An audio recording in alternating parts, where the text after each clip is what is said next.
I mean, I still use words like spiritual and mystical without furrowing my brow too much, and I mean, to the consternation of many atheists.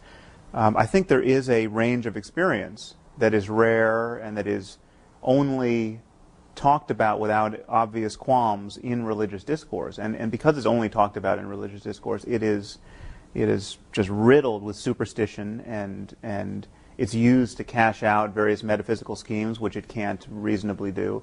But clearly people have extraordinary experiences, whether they have them on LSD, or they have them because they were alone in a cave for a year, or they have them because they just happen to have the neurology that is particularly labile, that allows for it.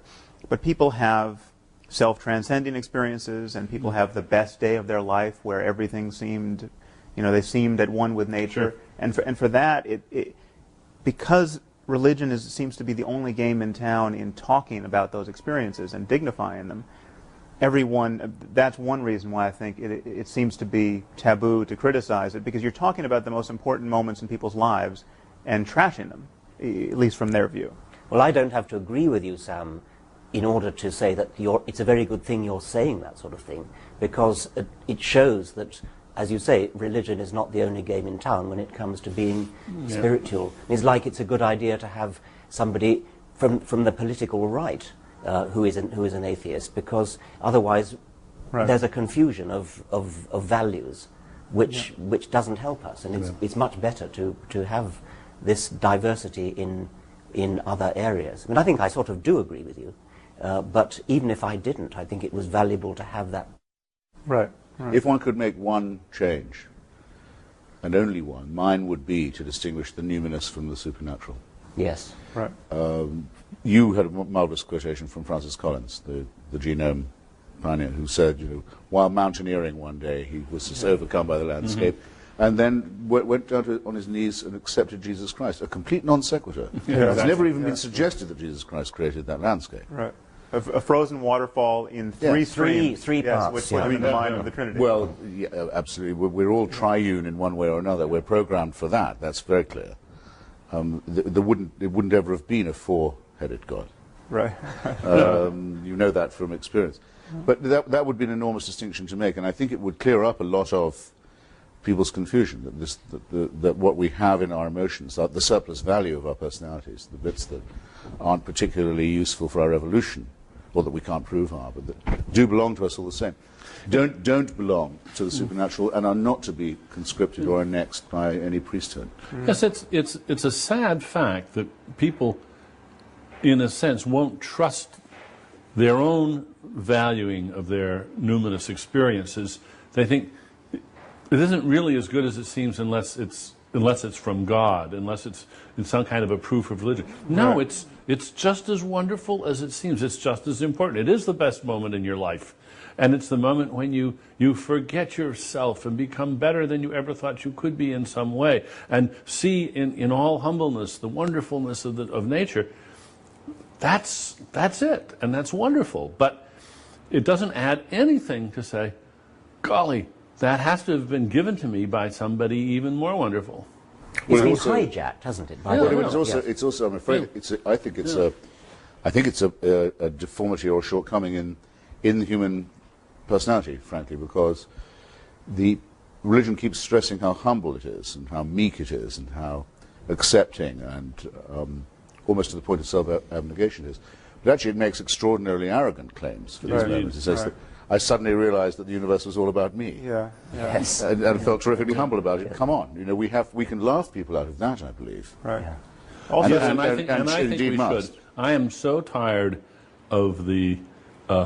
If only Professor Dennett had the humility to blah blah blah. Yes. Humility, and this from people of breathtaking arrogance. Yeah. I think.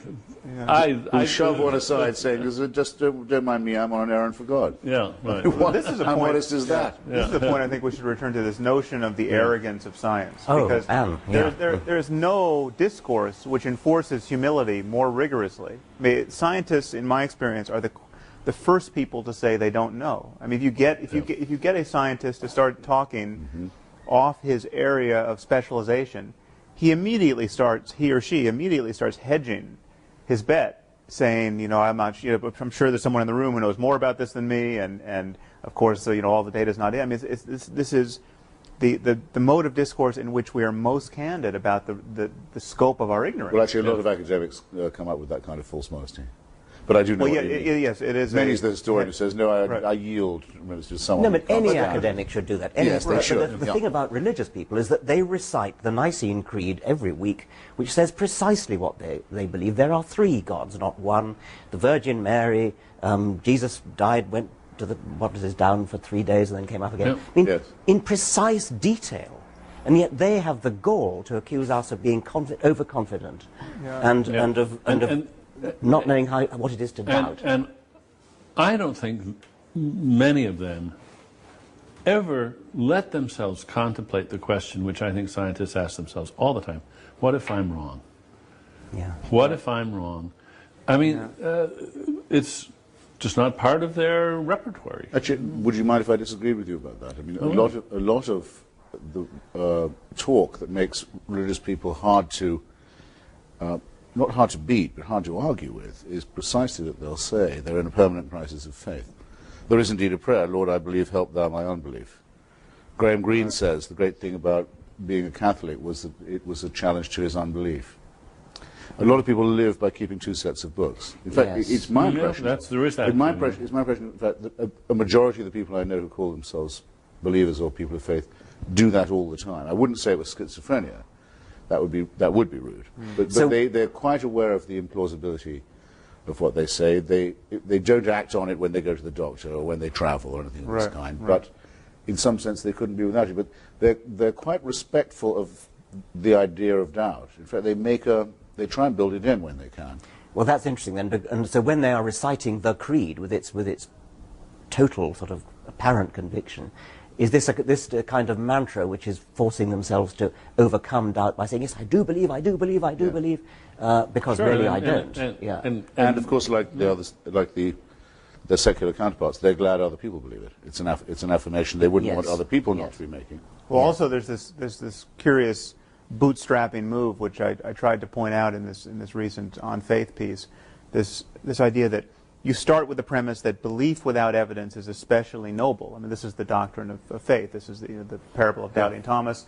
And so you start with that, and then you add this notion, which has come to me through various debates, that the fact that people can believe without evidence is itself a subtle form of evidence. I mean, we're kind of wired to, actually Francis Collins, you mentioned, brings this up in his book. The fact that we have this intuition of God is itself some subtle form of evidence. And this is kind of kindling phenomenon where once you say it's good to start without evidence, the fact that you can is a subtle form of evidence, and then the demand for any more evidence is itself a kind of corruption of the intellect or a temptation or something to be guarded against, and you get a kind of perpetual motion machine of self-deception where you can get this thing up and running.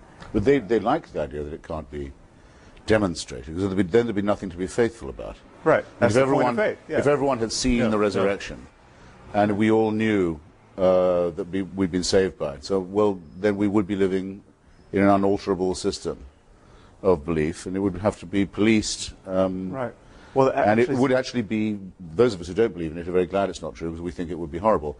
Those who do believe it don't want it to be absolutely proven so there can't be any doubt about it, because then there's no wrestling with the conscience, there are no dark nights of the soul. It was a review of one of our books, I don't remember which, but it was exactly that point, that just, what a crass expectation on the part of atheists that there should be total evidence for this. I mean, there'd be much less magic. You know, if everyone was compelled to believe by too much evidence. Actually, this is Francis Collins. I'm sorry. This is Francis Collins. A friend of mine, Canon Fenton of Oxford, actually, said that if the Church validated the Holy Shroud of Turin, he personally would leave the ranks, because if they were doing things like that, he didn't want any part of it. Right. I didn't expect when I started off my book tour to be as lucky as I was. I mean, Jerry Falwell died in my first week on the road. That was amazing. Yes, that was amazing luck. I didn't expect Mother Teresa to come out as an atheist. Yes. But reading her letters, which I now have, it's rather interesting. She writes, I can't bring myself to believe any of this. She tells all her confessors, all her superiors, I can't hear a voice, I can't feel a presence, even in the Mass, even in the sacraments, no small thing. And they write back to us saying, that's good.